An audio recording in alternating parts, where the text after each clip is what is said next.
Oh boy, was Joe Rogan squirming the other day when Kash Patel dropped by his show, and it would happen to be the same day that Elon dropped the big bomb. So Kash Patel's on Joe Rogan's podcast the other day, and Joe Rogan's reading off tweets that are coming in real time from Elon Musk. So Rogan goes on and says that Elon's released a new tweet. He goes on to say the tweet about the big bomb. I've dropped the big bomb. Trump's in the Epstein files. That's the reason the Epstein files hasn't been released. A lot of people didn't catch in that video. Joe Rogan literally spits his gum out of his mouth. If you go back and watch that video, he literally takes the gum out of his mouth. He doesn't know it. His brain temporarily malfunctions on him. Because he's been on, he's been riding both these guys' dicks pretty hard, man. Trump's and Elon's. And for Trump to have done that in real time, and I'm sorry, I digress. For Elon to have dropped that tweet in real time, and Kash Patel being on the show, that was classic right there. And what does Kash Patel do? I'm not getting in the middle of it. This is not basically saying it was beyond his pay grade. Bruh, you are the head of the FBI. Granted, you're a DEI hire. You're still the head of the FBI.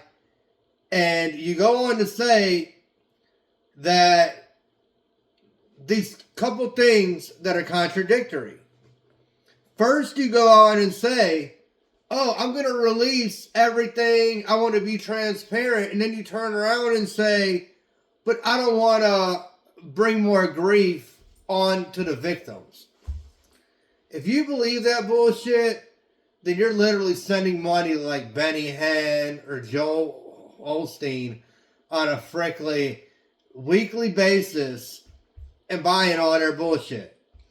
Because this is what this amounts to, like televangelist fucking debauchery here. When you have the head of the FBI telling you, oh, there's a tape of Epstein offing himself. We have it, but also the guard fell asleep. Really? The guard fell asleep, my guy? Is that going to be your story? And we're not going to release the files now because it's going to potentially open new wounds to the victims? We all know why he's not releasing the files. But yet Joe Rogan sits there now. How does Elon know this stuff? Joe, where have you been, my guy? Have you been sleeping or have you been hunting and got caught in one of those caves that you go across during your hunts for big game? Is that what happened, man?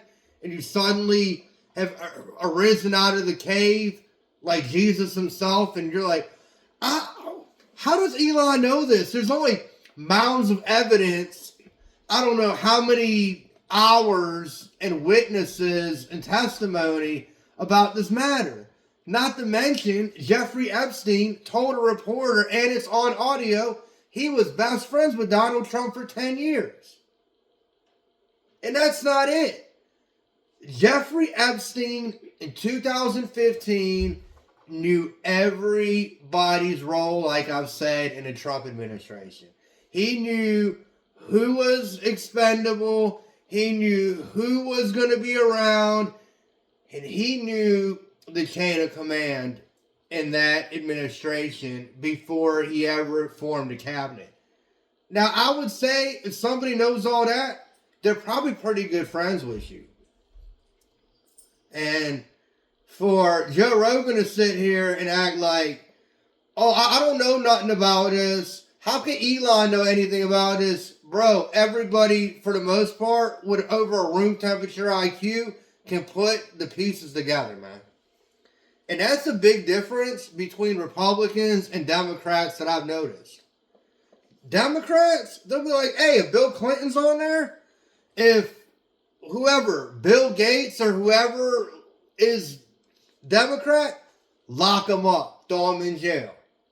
I'm not hearing that so much from the Republicans when it comes to Trump. You know, and I've even heard some people on podcasts say that even if it came out that Trump is all over the Epstein files, they would still vote for him again. You heard that shit right. They said they would still vote for this man again, even if he was all over the Epstein files for messing around with kids, for raping kids. Now, what does that say about the person who admits that on a podcast? Or the people they may talk to at their job or just out in public in general? What does that say about you, man? That you would still support somebody after it's been shown that they messed around with children. That tells me you need to be fucking watched yourself. You got fucking problems. You got serious issues. If you would still support somebody after you found out that they were messing around with children. It's fucking sick. It's sick in the fucking head. It makes me sick to my stomach. And I cannot believe that I've actually heard people saying that shit. I'll be back on another topic.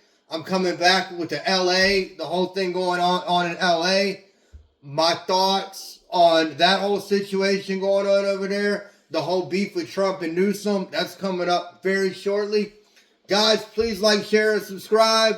Thanks to everybody for liking, commenting, and sharing. My lovers and my haters both. I appreciate you.